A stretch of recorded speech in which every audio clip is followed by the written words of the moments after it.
আমরা শুরু করছি। 5 মিনিট হয়ে গেছে প্রায়, এই জন্য লেট না করে আমরা শুরু করি। সবাইকে দ্রুত জয়েন করতে বলো। আচ্ছা, আমরা লাস্ট এই পর্যন্ত পড়েছিলাম ডিসোলিউশন টেস্ট অফ ক্যাপসুল।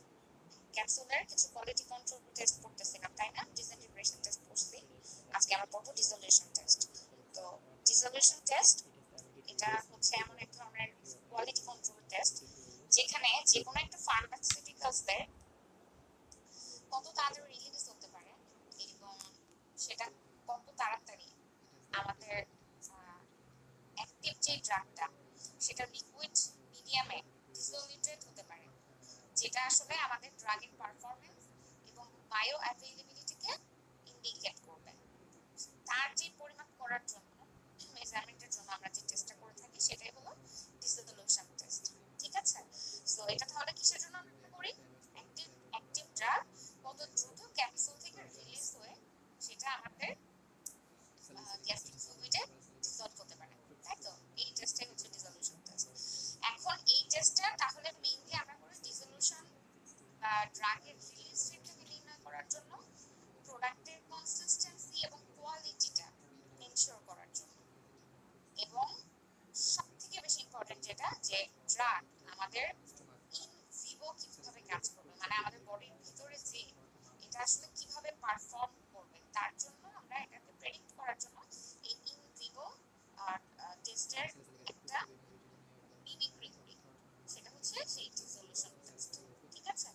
সো এই ক্ষেত্রে আমরা ইউএসপির জন্য কিছু ইউএসপির কিছু অ্যাপারেটাস আছে, সেই অ্যাপারেটাসগুলো ব্যবহার করি। তোমরা হয়তো ইতিমধ্যে পড়েছো অ্যাপারেটাস 1, অ্যাপারেটাস 2 পড়েছো না? এটা ফার্মাকোপিয়াতে কিন্তু এটা আছে। অ্যাপারেটাস 1 হচ্ছে বাস্কেট টাইপের অ্যাপারেটাস, যেটা ক্যাপসুলের জন্য সাধারণত যেই ক্যাপসুলগুলো ফ্লোটিং হয়, ভেসে থাকে, সেই ক্যাপসুলের জন্য ব্যবহার করা হয়।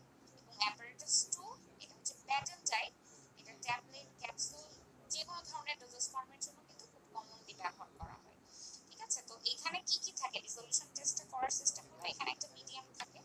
সেই মিডিয়ামটা হচ্ছে আমাদের যেই সিরকুলেটেড গ্যাস্ট্রিক ফ্লুইড, যেটা পিএইচ 1 থেকে 2 হতে পারে, অথবা আমাদের যে ইন্টেস্টিনাল ফ্লুইড থাকে পিএইচ 7.4 থাকে সাধারণত। ঠিক আছে? মানে 6.8 থেকে 7.4 এরকম একটা রেঞ্জে আমাদের কিন্তু গ্যাস্ট্রিক ফ্লুইডটা থাকে, বা সেটাকে আমরা ফসফেট বাফারও বলতে পারি। ঠিক আছে? অথবা থাকে হচ্ছে এখানে ডিস্টিল ওয়াটার। তিন ধরনের যে কোনো একটা মিডিয়া থাকে এবং সেখানে একটা গ্লাস ভেসেল থাকে, আসলে 6টা বা 12টা করে এক একটা অ্যাপারেটাসে গ্লাস ভেসেল থাকে। সো সেই গ্লাস ভেসেলটা আবার কি ওয়াটার বাথের মধ্যে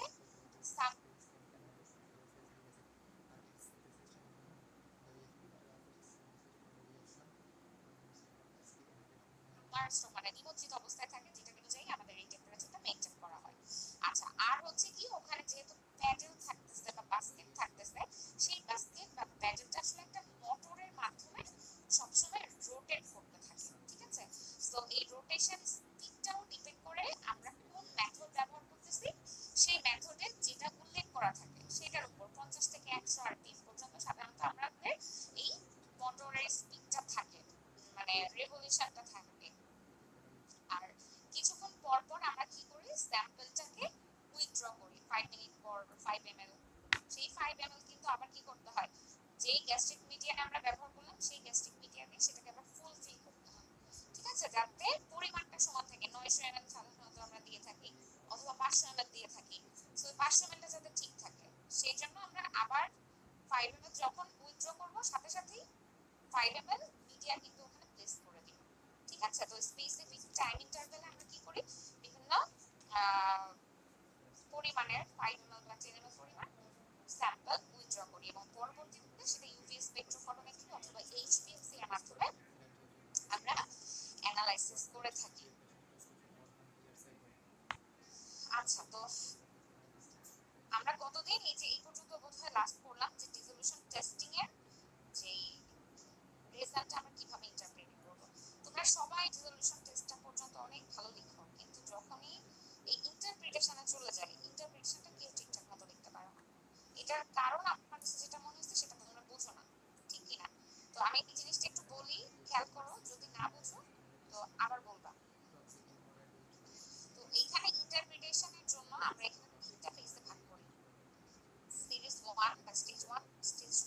হচ্ছে স্টেজ 3। তো এখানে প্রথম যে S1 স্টেজ 1 এ আমরা 6টা ট্যাবলেট নিয়ে টেস্ট করব। 6টা গ্লাস ভেসেল থাকে আমাদের, সেই 6টা গ্লাস ভেসেলে 6টা ট্যাবলেট অথবা ক্যাপসুল এখানে দিয়ে থাকি। এরপরে আমাদের কিউ নামে একটা ডিসলভড অ্যাক্টিভ ইনগ্রেডিয়েন্ট উল্লেখ করা থাকে। আমরা যেই মেথডটা ফলো করব, যেই মনোগ্রাফ থেকে ফলো করব, বিপি বা ইউএসপি, সেই বিপি বা ইউএসপি অনুযায়ী আমরা একটা কিউ পাবো, মানে ডিসলভড অ্যাক্টিভ ইনগ্রেডিয়েন্ট 70 বা 80% হবে, ঠিক আছে, বা 90% হবে। এটা ডিপেন্ড করে মেথডের উপর, বললাম তো। এখন আমরা যখন রেজাল্ট পাবো, রেজলিউশনের একটা অ্যানালিসিস করার পরে এইচপিএলসি বা ইউভি থেকে একটা রেজাল্ট পাচ্ছি, ওই রেজাল্টটাকে আমরা দেখবো কিউ প্লাস 5% হচ্ছে কিনা। মানে কোন ইউনিটের 6টা ইউনিটে কিন্তু আলাদা আলাদা করে আমরা মেজার করতে পারি, মানে 6টার আলাদা আলাদা ক্যালকুলেশন হয়। সো একটা ক্যাপসুলও কিউ প্লাস 5% এর কম হবে না।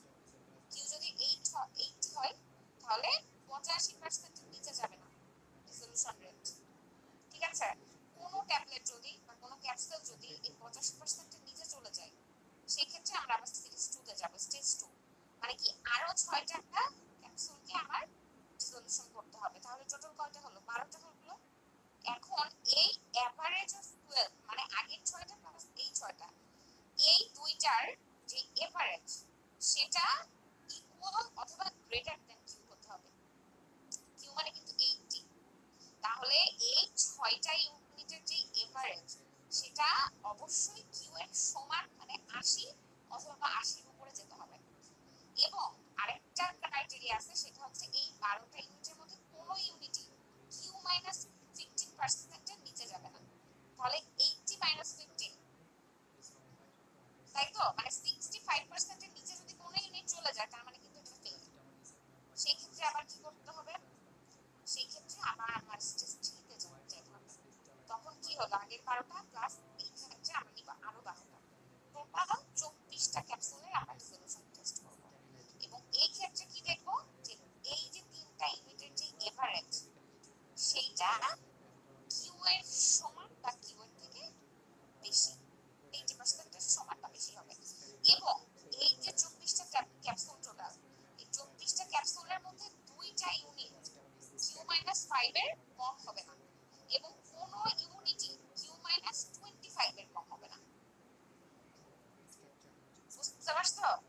এই হলো তাহলে আমাদের রেজলিউশন টেস্টিং। আচ্ছা, তো এখানে যে বিভিন্ন অ্যাপারেটাস আছে, তোমরা সবাই ম্যাক্সিমাম রেজলিউশন অ্যাপারেটাস 1 এবং 2 এর নাম শুনেছো। এছাড়াও কিন্তু আরো কিছু অ্যাপারেটাস আছে, যেমন অ্যাপারেটাস 1 রুটিন বাস্কেট, এখানে ট্যাবলেট অথবা ফ্লোটিং যে ক্যাপসুলগুলো আছে সেই ক্যাপসুলগুলোকে টেস্ট করা হয়। অ্যাপারেটাস 2 হচ্ছে প্যাডেল, এটা সবথেকে কমনলি ব্যবহৃত রেজলিউশন অ্যাপারেটাস। সেখানে tablet, capsule, modified drug product, suspension সবকিছুই কিন্তু আমরা টেস্ট করে থাকি। এরপরে আছে আমাদের অ্যাপারেটাস 3 রেসিপ্রোকেটিং সিলিন্ডার। সো এটা মেইনলি এক্সটেন্ডেড রিলিজ যে ড্রাগ প্রোডাক্টগুলো আছে তার জন্য ব্যবহার করা হয়, ঠিক আছে। তো এইগুলা যে কন্ট্রোল অথবা এক্সটেন্ডেড রিলিজ মানে সাস্টেইন রিলিজ ডোজ ফর্ম হয়, সেই ড্রাগগুলো আমরা এই রেসিপ্রোকেটিং সিলিন্ডারের মাধ্যমে টেস্ট করে থাকি। আচ্ছা, এগুলা জাস্ট নামটা জানো, আর পরীক্ষায় আসলে এটা একটু লিখতে হবে কিন্তু, হ্যাঁ। সো এগুলার আমি ডিটেইলস তোমাদেরকে বলতেছি না, আমাদের মোটামুটি হ্যাপাটাইটিস 1 2 এর কাজটা জানলেই হবে। আর এখানে না ওই কাজ আসলে সবই সেম, শুধুমাত্র ভিতরের আমাদের যে প্যাডেল অথবা একটা ফ্লো সেল থাকে অথবা একটা সিলিন্ডার থাকে, মানে ভিতরে যেটা ঘুরে মোটরের সাথে যেটা যুক্ত থাকে, সেই জিনিসটাই কিন্তু শুধু চেঞ্জ হয়, হ্যাঁ। সো এই সব কয়টার মেকানিজম সেম, একই ওয়েতে কাজ করে। আর অ্যাপারেটাস 4 যেটা, সেটা হচ্ছে ফ্লো থ্রু সেলের মধ্যে, মানে ফ্লো সেলের মধ্যে দিয়ে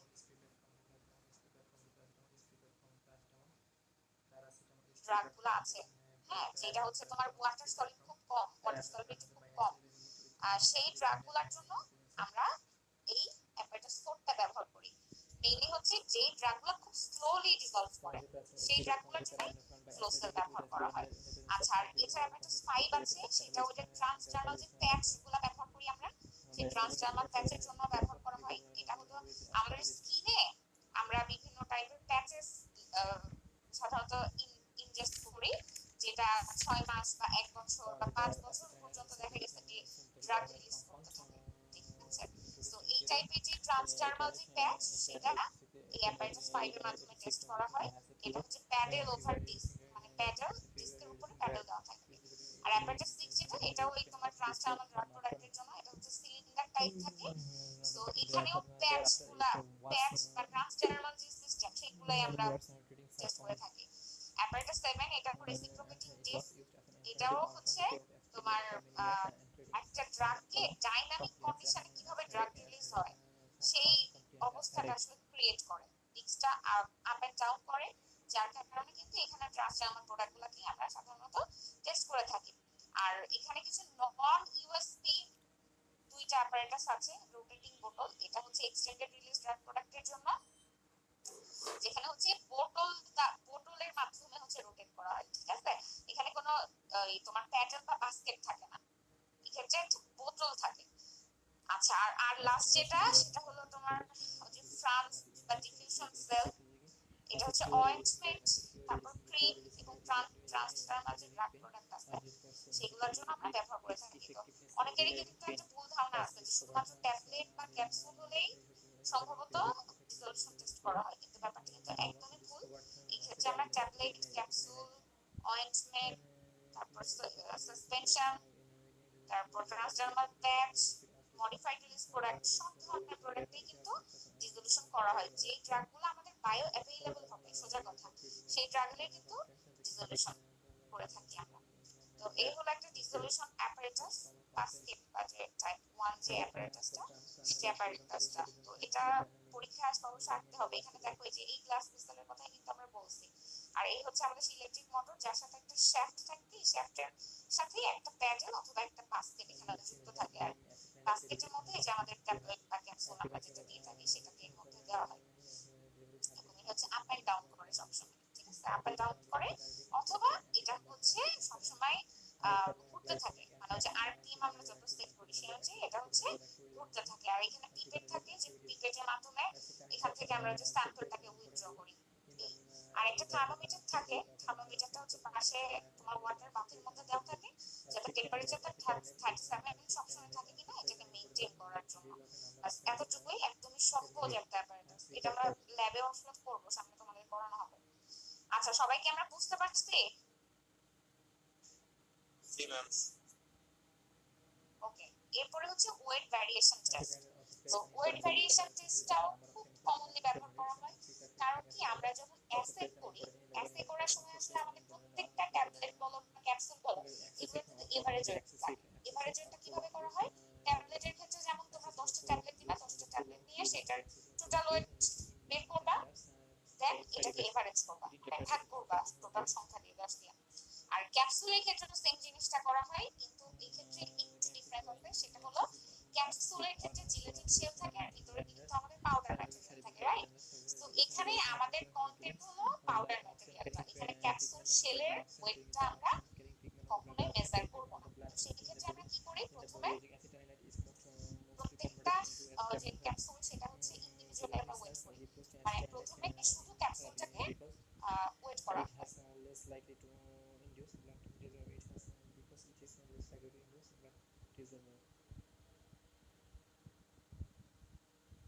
জিলেটিন শেল সহ যদি তোমার তাহলে খুব ইজিলি এটা খোলা যায়, হ্যাঁ? তো এরপরে এটাকে খুলে কি করা হয়, ওই যে ভিতরে যে কন্টেন্ট আছে শুধু সেই কন্টেন্টটাকে আমরা রিমুভ করি, কন্টেন্টটাকে এরপরে মেজার করি। এখন এই দুইটা যদি আমরা সাবট্রাক্ট করি, মানে বিয়োগ করে করে কি পাবো, শুধু কিন্তু নেট যে পাউডারের কন্টেন্ট সেটার ওয়েটটা কিন্তু পাবো। এখন এই 10টা ক্যাপসুলের এইভাবে ওয়েট নেওয়ার পরে আমরা সেম ভাবে কি করব, এটাকে যোগ করে ওই 10 দিয়ে ভাগ করলে কিন্তু এটা এভারেজ সেই ক্যাপসুল ওয়েট সেটা কিন্তু পেয়ে যাচ্ছে। এখন এই ক্যাপসুল ওয়েটটা কিন্তু ওই যে বললাম না, অ্যাসে যখন আমরা করব তখন কিন্তু অবশ্যই এই এভারেজ যে ট্যাবলেট অথবা ক্যাপসুল ওয়েটটা আমাদের প্রয়োজন হয় ক্যালকুলেশনের সময়। এবং এখানেও আমাদের একটা রেঞ্জ দেওয়া থাকে, সেটা হচ্ছে +-10%। মানে আমাদের যেই এভারেজ ওয়েট থাকার কথা, ধরো একটা 500 মিলিগ্রাম ক্যাপসুলের এভারেজ ওয়েট হতে পারে 600 মিলিগ্রাম বা 650 মিলিগ্রাম। ঠিক আছে, তো সেই ক্ষেত্রে কি হয়, ওই 650 মিলিগ্রামটা যদি এভারেজ ওয়েট হয় তাহলে ওই 650 এর প্লাস মাইনাস 10% এর মধ্যেই কিন্তু প্রত্যেকটা ক্যাপসুলের ওয়েট থাকতে হবে, মানে ওই 10টা ট্যাবলেটের 10টা ক্যাপসুলের ওয়েট থাকতে হবে। আদারওয়াইজ কিন্তু ওয়েট ভেরিয়েশন টেস্টেও এটা ফেল করবে। বুঝতে পারছো, এটা খুবই সহজ টেস্ট বাট খুব ক্রুশিয়াল। কারণ কি এখানে কোনোভাবে যদি আমাদের ক্যাপসুলের নেট কন্টেন্টটা কমে যায় বা বেড়ে যায়, সেক্ষেত্রে কিন্তু আমাদের ড্রাগের অ্যাক্টিভিটি হয় বেড়ে যাবে,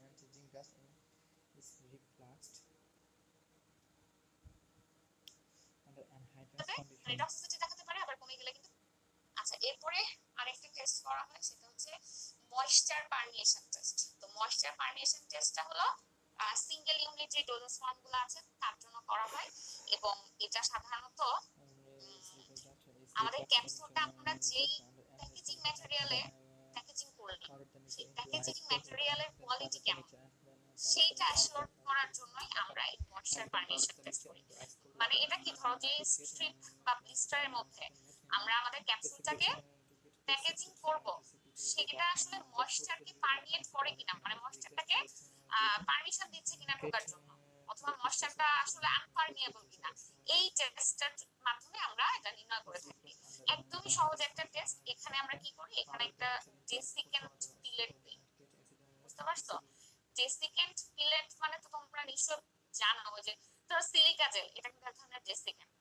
তোমাদের নতুন কোনো জিনিস যখন কিনো, ব্যাগ কিনো বা অথবা কোনো জুতা কিনো, এরকম কিন্তু ডেসিকেন্ট থাকে যাতে করে ময়েশ্চারটা অ্যাবজর্ব করে নেয়। হ্যাঁ, তো এরকম একটা কালার রিভিলিং ডেসিকেন্ট পিলেট থাকে, মানে যখন দেওয়া হয় তখন এটা আসলে কালারলেস থাকে, কিন্তু যখন এটা হিউমিডিটিতে আমরা দিব, হিউমিডিটি থাকলে কি হবে, ময়েশ্চারটা অ্যাবজর্ব করবে, তখন কিন্তু সেই ডেসিকেন্ট ম্যাটেরিয়ালের কালারটা চেঞ্জ হয়ে যাবে। বুঝতে পারছো, সো প্যাকেজিং ইউনিটে যখন দিচ্ছি তার আগে তার ওয়েট কেমন ছিল, এবং পরবর্তীতে আমরা যখন ওই যে রিলেটিভ হিউমিডিটিতে একটা নির্দিষ্ট সময়ের জন্য রাখবো, তখন এই টেস্টটা করার পরে আবার তার ওয়েট কি হবে, মানে প্রি ওয়েট আর পোস্ট ওয়েট দুইটারে কিন্তু আমাদেরকে মেজার করতে হবে, এবং ডেসিকেন্ট পিলেটটার কোনো ধরনের কোনো কালার চেঞ্জ হলো কিনা তার উপর ডিপেন্ড করে কিন্তু আমরা এই টেস্টটা সাধারণত মানে বুঝে থাকি যে এখানে ময়েশ্চার পারমিয়েশন হচ্ছে কি হচ্ছে না। সবাই কি বুঝতে পারছি?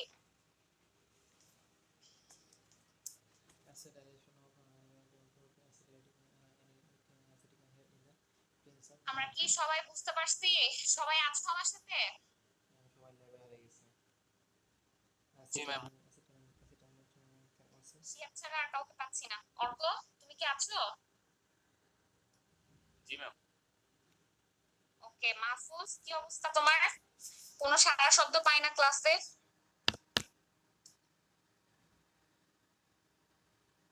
মাহফুজ কি আছে?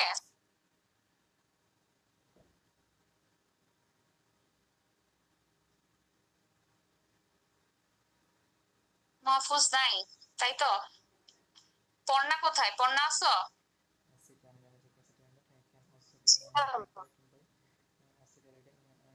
শিফা কোথায়? শিফা আছে? জি ম্যাম আছি।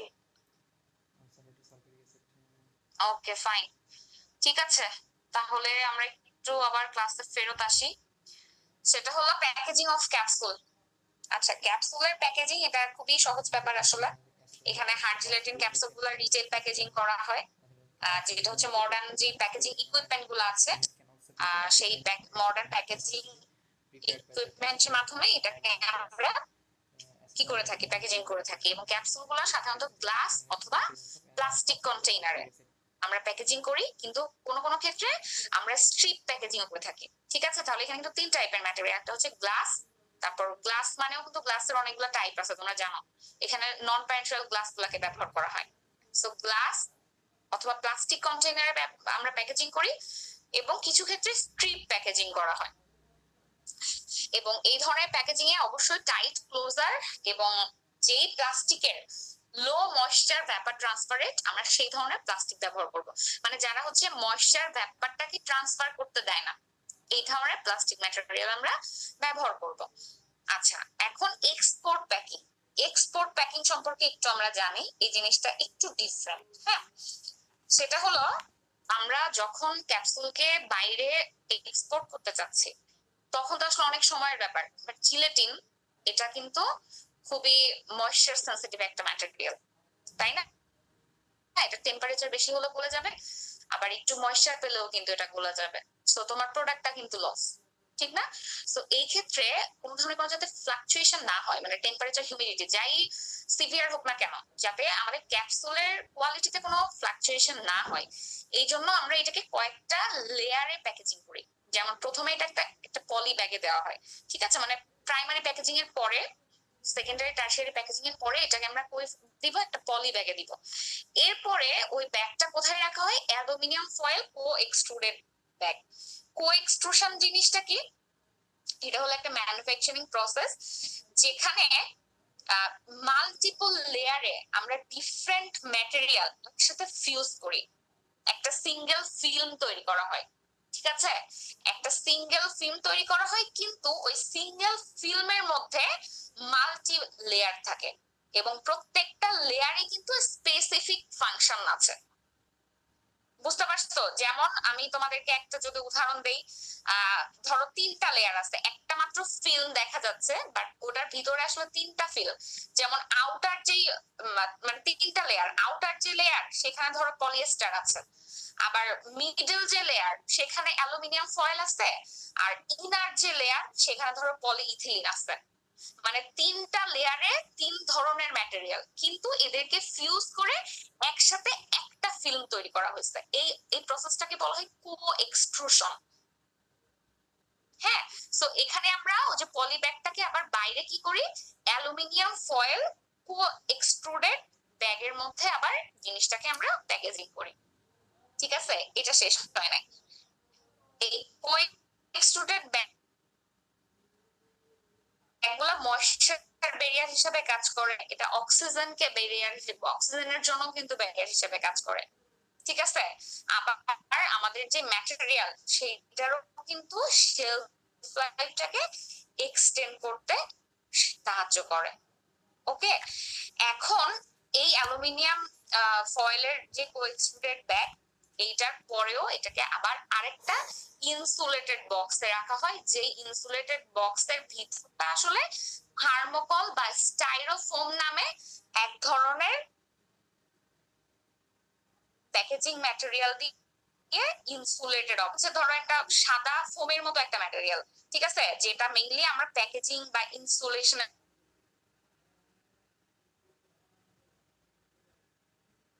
জন্য ব্যবহার, পলিস্টাইরিন বা আমরা এটাকে ইপিএস,